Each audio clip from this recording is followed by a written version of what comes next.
Hello, in this presentation we will discuss several aspects related to the normal distribution.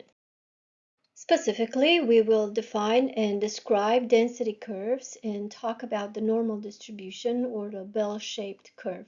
I will explain the 68, 95, 99.7 rule. Additionally, we will discuss the notion of centrality and how to assess normality of a distribution by comparing the mean, the median, and the mode, and by examining skewness and kurtosis.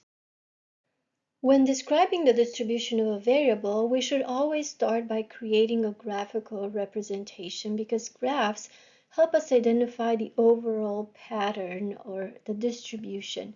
When we look at a graph, we can immediately tell how spread the variable is, what are the values that occur most frequently, and whether the distribution might be skewed. To obtain more precise information and provide evidence for our conclusion, we then must provide a numerical summary for the data using the mean, the median, the range, the 5-number summary, and so on. However, the distribution of some variables in the population is so regular that it can be described by a smooth curve. Real data are represented in histograms. Curves, also referred to as density curves, represent a symbol or an abstract version of a distribution. Density curves are lines that show the location of the individuals along the horizontal axis and within the range of possible values. So they help us investigate the distribution of a variable, and some of them also have certain properties that help us draw conclusions about the entire population. The mean, the median, and the mode can also be represented on density curves. With a symmetric or normal distribution, the mean and the median overlap. The actual recorded values may vary slightly, but they're very close. The mode will always be located at the highest point of the curve because it shows the value that occurs most frequently. The median shows the point that divides the area under the curve in half, whereas the mean, which is drawn towards the extreme observations, show the balance point. For instance, if you want to hold the shape that the density curve describes on one of your fingers, you must place your finger under the mean to keep it balanced. When working with data collected from a sample, the mean is typically represented using the x-bar symbol, while the symbol for the standard deviation is a lowercase s. We call these numbers statistics, and they can be computed based on what we observe in a sample. However, when working with density curves, we typically use the symbol mu for the mean and sigma for the standard deviation. These numbers are called parameters. They describe the entire population and are only estimated. With very few exceptions, we do not know their real value in the population, and we estimate these values within a certain degree of confidence based on what we observe in the sample. In educational research, the normal distribution, also known as the Gaussian distribution, serves as a foundational statistical concept with wide-ranging applications. Characterized by its bell-shaped curve, the normal distribution has properties such as symmetry, central tendency at the mean, and predictable proportions of data within standard deviations from the mean. This distribution plays a pivotal role in various educational contexts, from analyzing test scores and student performance to understanding the distribution of traits like intelligence and height within populations.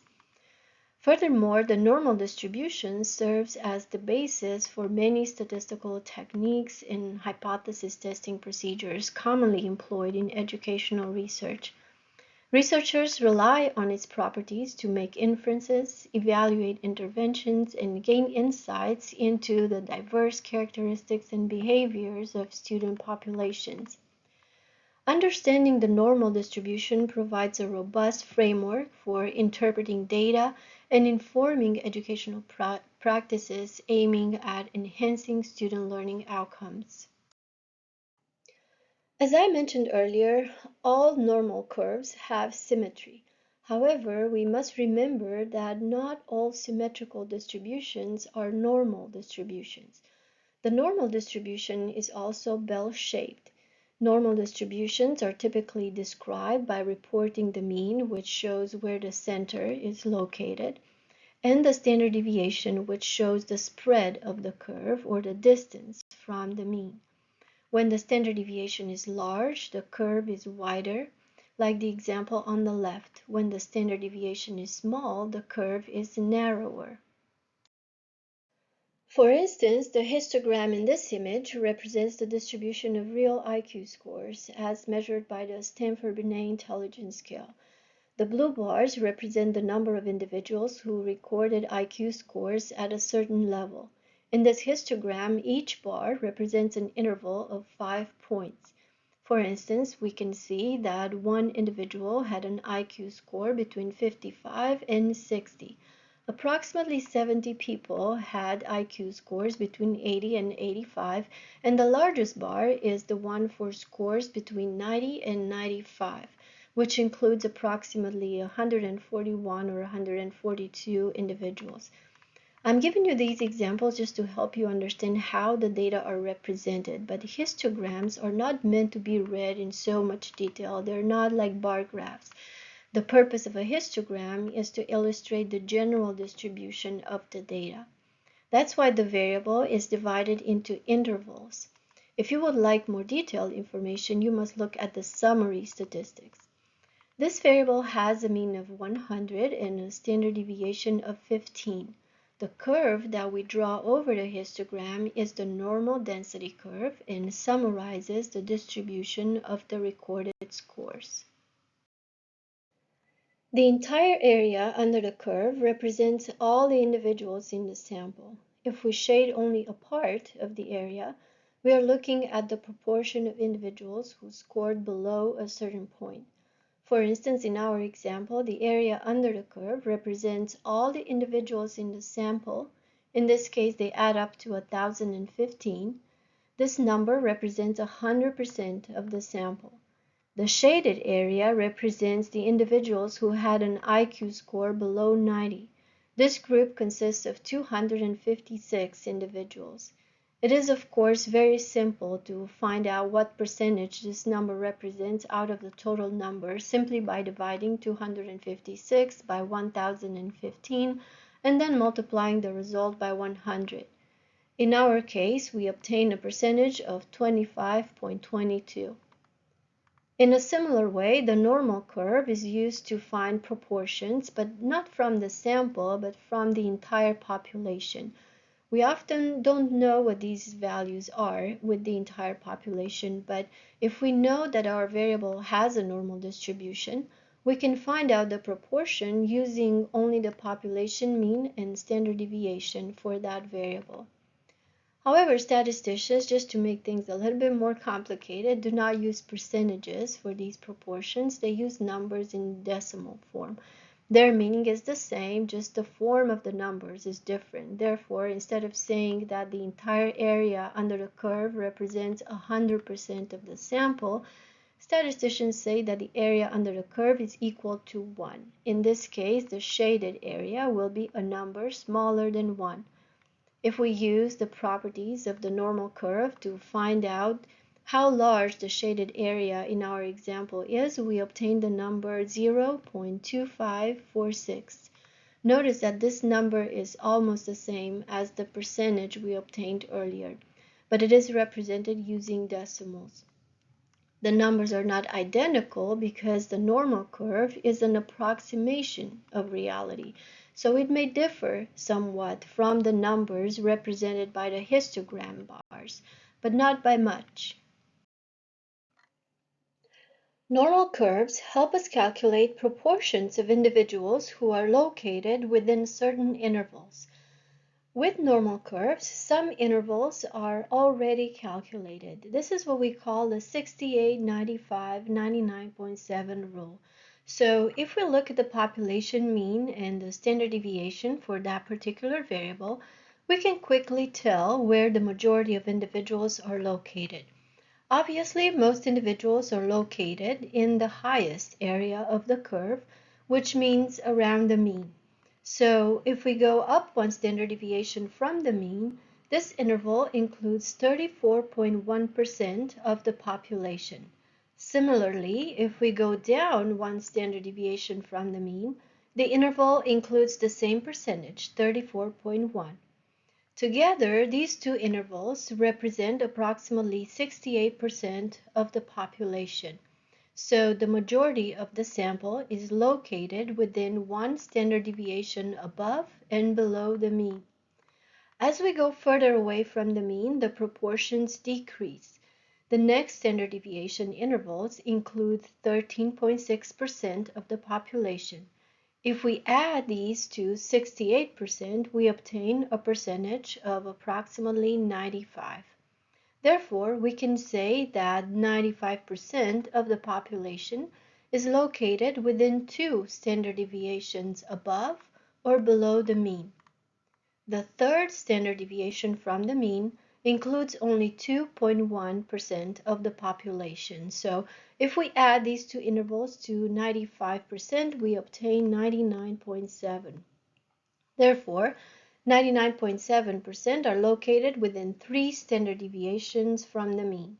Technically, the two tails of the normal curve extend to plus or minus infinite, but of course, these numbers are limited when we talk about certain variables like IQ, which cannot be lower than 0.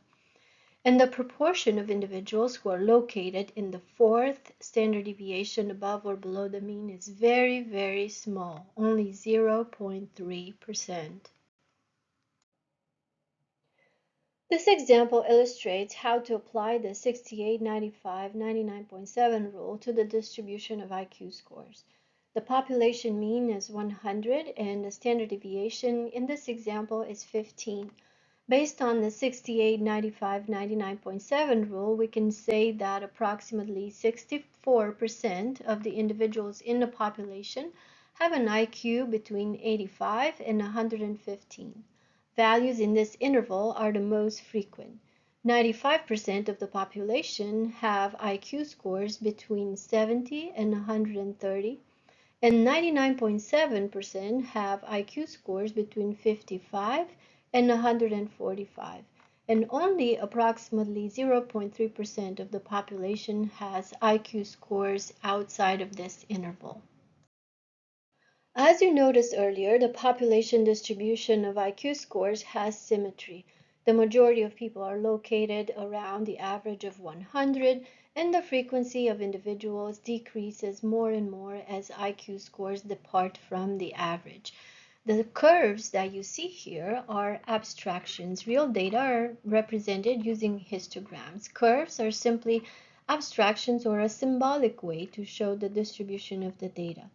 The example on the bottom left side of the screen illustrates a symmetric distribution or a normal distribution like the IQ scores, where the majority of individuals are located in the middle and the two tails have similar length and height.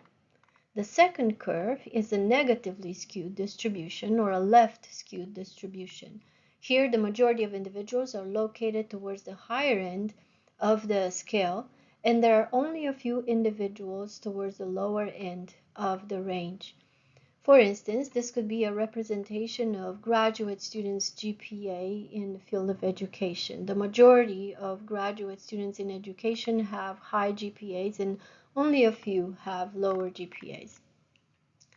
The curve on the bottom right corner of the screen represents a positively skewed or a right skewed distribution.